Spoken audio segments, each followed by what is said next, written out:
আগে সাদা ড্রেস ছিল, সেই ড্রেসটা আমাদের খুব ভালো লাগবে। এই ড্রেসে আমরা দেখে মনে হয় না যে আমরা নার্সিং করি না কি করি।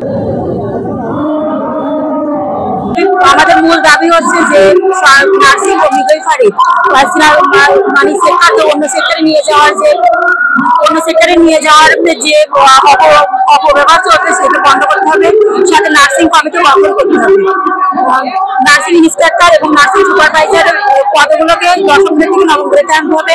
নার্সদের যে উচ্চতর পদগুলো রয়েছে সেগুলোকে নবম গ্রেড থেকে চতুর্থ গ্রেডে আনার পদোন্নতি করতে হবে। অবশ্যই নার্স তাদের বলতে কি নার্সিং স্টুডেন্ট বলতে নার্স বলতে সবারই এখন রয়েছে।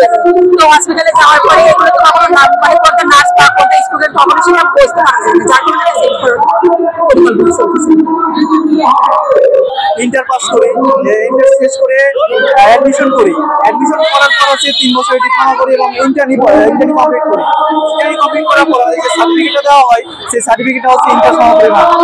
দেখেন 3 বছর কোর্স করার পর ইন্টার্নি করার পর আবারও হচ্ছে আমরা যে সার্টিফিকেটটা পাই সেটা আগের জায়গায়। আমরা চাই আমাদের ডিপ্লোমা নার্সিং এর যত স্টুডেন্ট আছে তাদের সার্টিফিকেটটা যেন ডিগ্রি সমপরিমাণ করা হয়।